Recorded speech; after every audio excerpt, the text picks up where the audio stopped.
We are now south of the complex of the Holy Sepulchre. I want to go back to what I said. The first church was built here in the 4th century. Okay? It is usually ascribed to Saint Helena, mother of Emperor Constantine. It was inaugurated in the year 335. Thank you. 325. 3, 2, 3, Because 2, what 5. happened 10 years earlier? Which century? Started 3, 2, 4th century. 4th century. Oh, they started Okay, building it? now remember, They start building Christianity in 3 to is 5. persecuted by most emperors. And one of the worst persecutions was by Emperor Diocletian in 284 and on. Okay, this is why the Coptics count their years from 284 AD. And later on, something changes. Okay?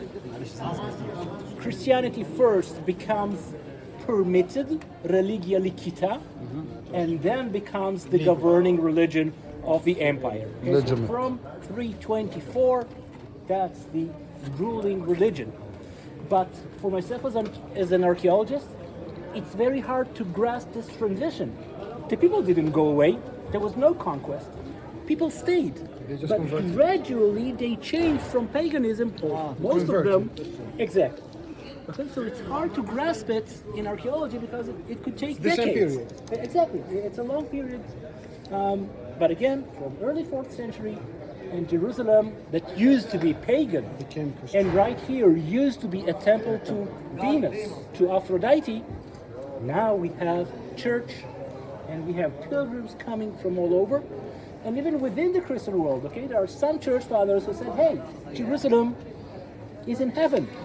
And the temple is our churches and yourselves. You are the temple of God. You don't have to make a pilgrimage. But very early on, already in the 4th century, contrary to Augustine and others, no, people need physical places to come to. Okay, so we have pilgrimage and we have travelers, like the pilgrim of Bordeaux in 333. Okay, or the traveler from Piacenza in the 6th century, and others who leave us their accounts of what they did, what they saw. It's very important for the historians as well. Okay, not only for those who like the holy places, and some say what were they reading on each place, and we know that the Via Dolorosa has changed. What we do today is very different than the 4th century. So, Which temple it was it? sorry? The name of the temple? Aphrodite. Venus, the goddess of beauty. Yes. Aphrodite. Now, so we have the place here, and according to the story at least, the original cross on which Jesus was crucified Was found. How was it found? Right by the place of the crucifixion, there was a cave. And the guide, who was a Jewish guide, because Saint Helena needs a local, a native, who knows the places. And he tells them where there's a cave nearby where they threw the crosses. And she has people dig and find the cross, but they find three, not one. Why? Because there was Because of the two on the two criminals sides. Because we have the good thief and the bad thief crucified with Jesus, the one who repented and the one who didn't. Yes. How can you tell which is the right one? I will tell you. Begin. Now you say. Okay. Historian of St. Helena tells us, well, they had a proven scientific method. A funeral goes by, and they put the first cross over the body, nothing happens. So they put it away, put the second cross, nothing. Put it away, put the third cross, and she jumps back on her feet, alive, thanking God for reviving her. Okay, some say she was a very sick woman, some say it was a dead woman, but you got the idea. The Okay, third this- floor he was like This is how rich- out of the rich- three, riches. the original What- cross was It's a identified. miracle, yeah. And the cave is known until today as the cave of the invention of the cross. Okay? Invention means to find. The chapel of finding But of the cross. When Mark Twain comes here, he makes fun of it and say, well, invention, maybe you invented it. He's a writer. What does he have to Exactly, and he's very cynical about everything. You're right. Okay? So cave? this is cave Chapel of of the Helena. the chapel of Helena. We'll be It's there. inside? Yeah, it's inside. We'll see it. Okay. Helena It's chapel. the lowest point of the church. As you go chapel- down, you turn right. The you chapel go down of the stairs, finding you of will the be cross. there. Sorry, where they found the true cross. Okay, now after the cross was found, it is put back. It is now a sign of victory. Okay, not of a crucifixion, not of death. It's a sign of life and victory. Until the Muslims come in the 7th century, and then the cross had vanished. Later on, all around Europe, you have churches up until today who say we have splinters, pieces of the original cross. One of them is still kept here by the Greek Orthodox. Okay, usually you cannot see it, but if you come in September on the festival of the cross, of the victory of the cross, then they take it out on procession. Okay? So ever since there was nothing. But Now, how do they have a splinter of something that was lost entirely? because what they said it was the Muslims maybe just put it away or tossed it. Someone found it, and later on it was split to pieces, and people started like with the with the bones of the saints. It's old wood, so it might be fallen apart. Sorry, this is the tree where the cross The was cross made was of. made of. Something else. That's the monastery of the cross. Now, a few more things. Okay, so this is one thing: the finding of the cross and what happened to the true cross. Another thing, in the Middle Ages, in Italy, in the city of Torino, we have the shrouds of Jesus, which is quite astounding. They were brought from the Holy Land, and people come and try to touch it, to be blessed by it. And again, 19th, 20th century scientists try to make sense of it. They did study on it. An Israeli botanist, Professor Danim, he's now passed away. Professor Avinom Danim took the rim, just some parts from a piece from the rim, and analyzed, not the dating, he's not an archaeologist, he analyzed the pollen of the flowers, of the plant species that you can find in the fabric.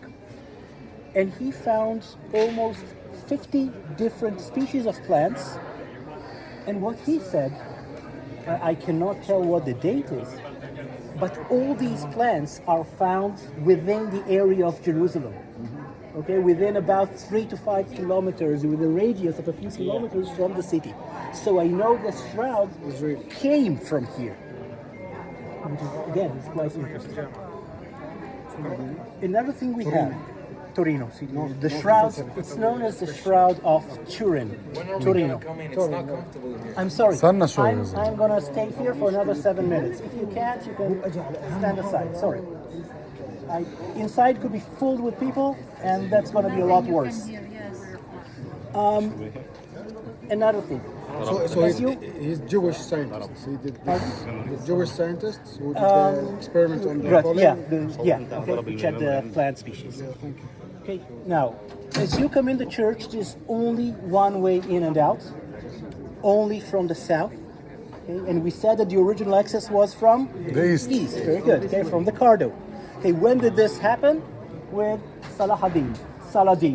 1187, he conquers Jerusalem, and then these two, and I don't want to be in the sun. Yes.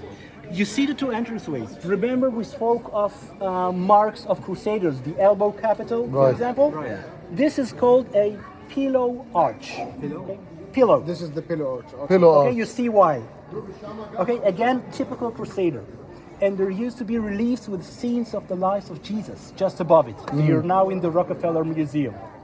In the Georgian language? Sorry? In the Georgian No, language? just reliefs. No inscriptions. Now, when Saladin comes, as you see, he blocks the right side. And from 1187 until today, there's only one way in and out. There's no emergency exit. Especially on Saturday of the Holy Fire, the police and everybody is very, very concerned. Okay? You know exactly. That's the only way. The Roman structure outside. Okay. The upper windows, again, are also, you see the pillow arches. Yes. So 12th century. Crusaders. The church, by the way, was re-inaugurated by the Crusaders in 1149.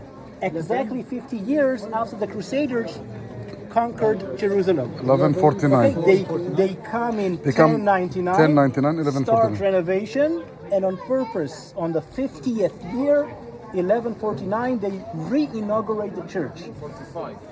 49. 1099 plus 50. 50 years. Now, what we have to remember is before the Crusaders, all the center was open to the skies. Just like the pool we were before in the Sisters of Zion. Inside? Yeah. Ah, You like used to go pillars, villas. on the right.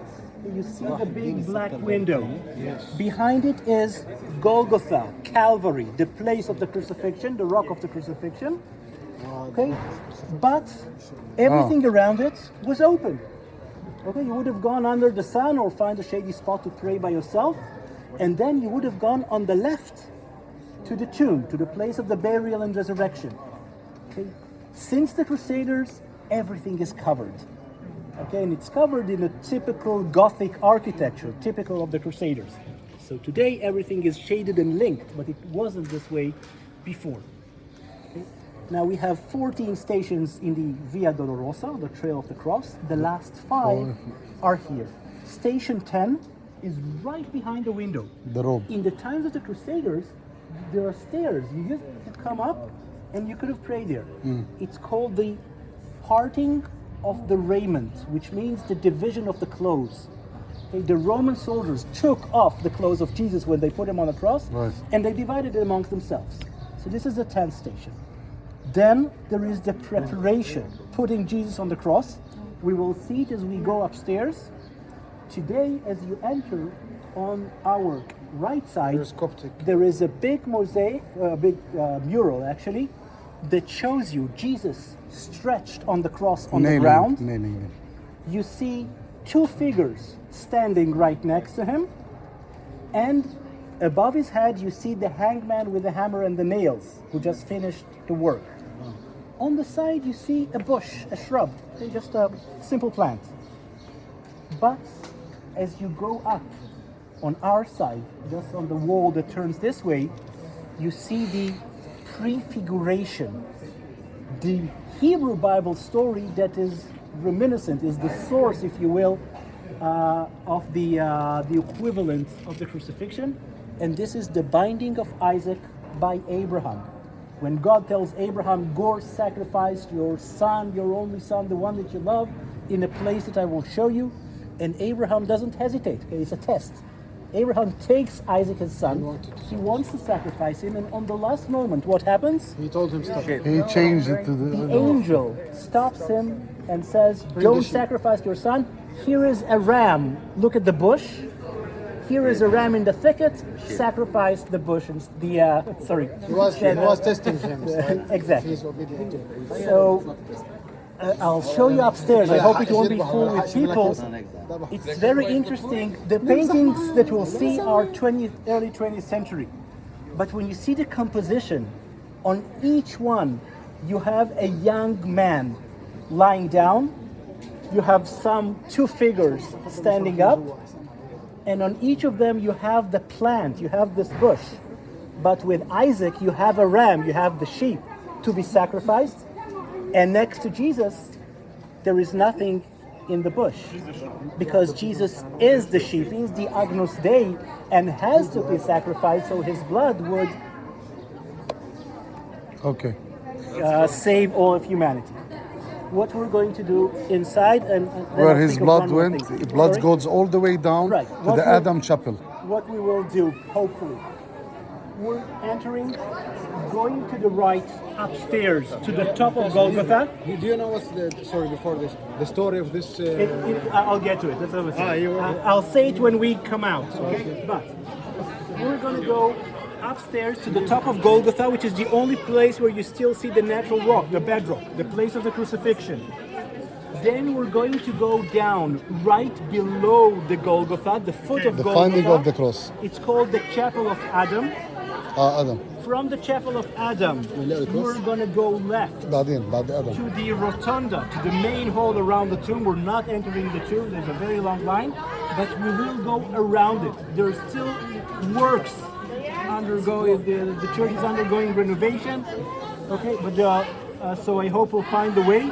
We'll go on the left, behind the tomb, where is the chapel of Joseph of Arimathea, who took the body of Jesus from the Romans and buried Jesus in his own family grave. Yes.